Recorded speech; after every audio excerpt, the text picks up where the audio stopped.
This lens costs less than $100. So what's the catch?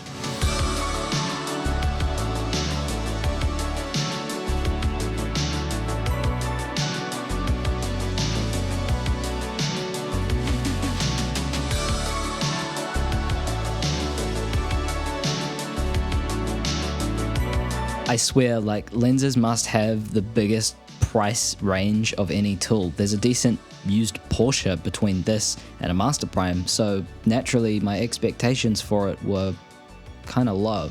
You know what? I was surprised. I'm not going to sit here and read you the spec sheet. This is the Pergear 25mm f1.7 for E-mount. It comes in all the different flavors. It's manual focus and it's tiny. So tiny, in fact, that I was forced to equip it with the cone of shame so that I could put my big boy sized ND filters on. And of course, for disclosures, Pergear reached out to me and asked me for an honest review of this lens. They provided it for free, but no money's changed hands and they don't get any say on my video. That being said, if you do want to pick one up, the links below are affiliates, so I will make a small commission. If you're a subscriber, you might know that I don't really care about critical sharpness and chromatic aberrations and stuff. I'm not Gerald and I don't do tech specs. What I really care about is what a lens is like to use, how it makes me feel, and ultimately what it inspires me to create. Now, I think that Pergear designed this lens with photography in mind, but because it's so little and I can just stick it on my FX30, I really wanted to shoot video with it. I've been thinking about trying out like street photography but make it video, and the compact nature of this lens really lends itself to that format. Honestly, walking around with this lens on my FX30 is like night and day easy compared to carrying around my usual stills camera. Also, being a 25mm on Super 35 makes it equivalent to roughly a 40mm, which is very nice. So, how does it make me feel? Well, it's actually surprisingly clean in the center when you're stopped down. Wide open, it does go a little dreamy. It gets a lot cleaner when you go to a 2.8, and when you go to like a 4 or above, it's pretty good. I think the fall off from like quite clean in the center to kind of funky at the edges is quite fun. It gives the lens a lot of character and it makes me want to lean towards center compositions and getting a little closer than usual. And speaking of getting close, you can get pretty close. The minimum focus on this is close. I think the colors are pretty neutral, and overall the results that I get with this lens are just good. It's very easy to forget that it's such a cheap lens.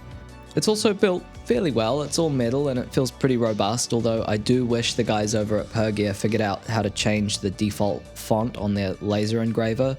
I feel like the like stretched out Arial just kind of screams eBay and doesn't make it feel very premium. Here's the Pergear at 25mm at a 2.8.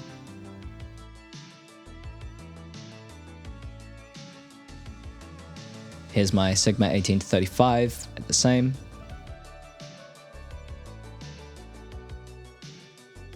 Here's the Pergear at a 4.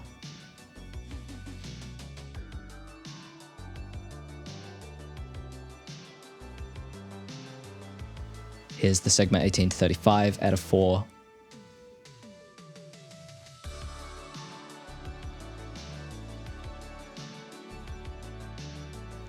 Here's the Pergear at a 5.6.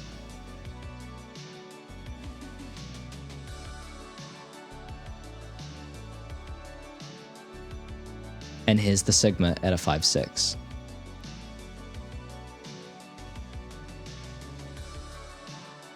Like, yeah, the Sigma is super clean, but I don't think the Pergear looks bad.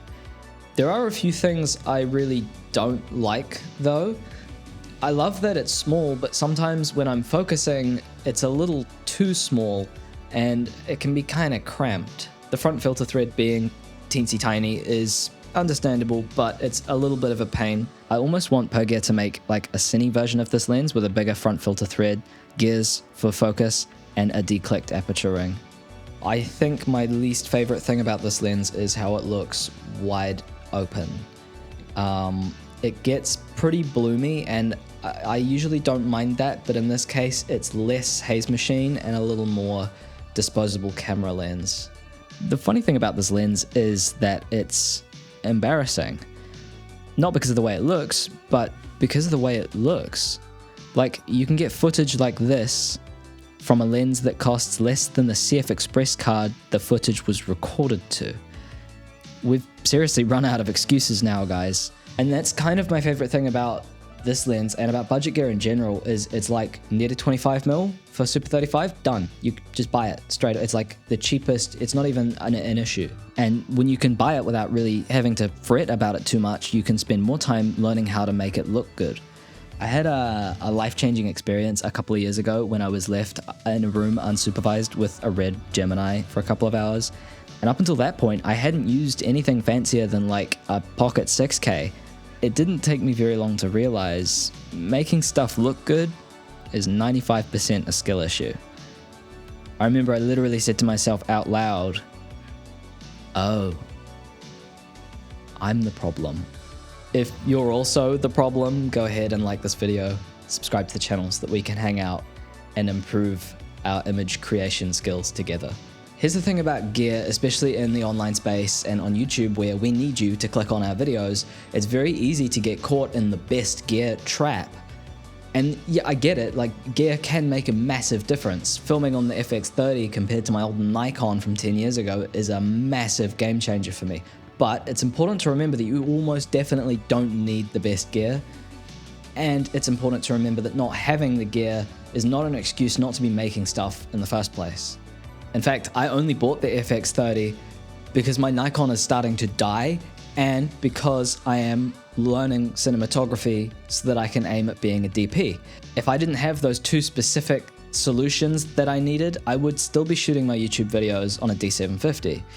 Unfortunately, on the internet saying, yeah, this lens is fine for the price, does the trick, doesn't really get clicks. Although I think the fact that this lens is fine and does the trick for the price that it is exciting because it means that more people can make stuff for cheaper.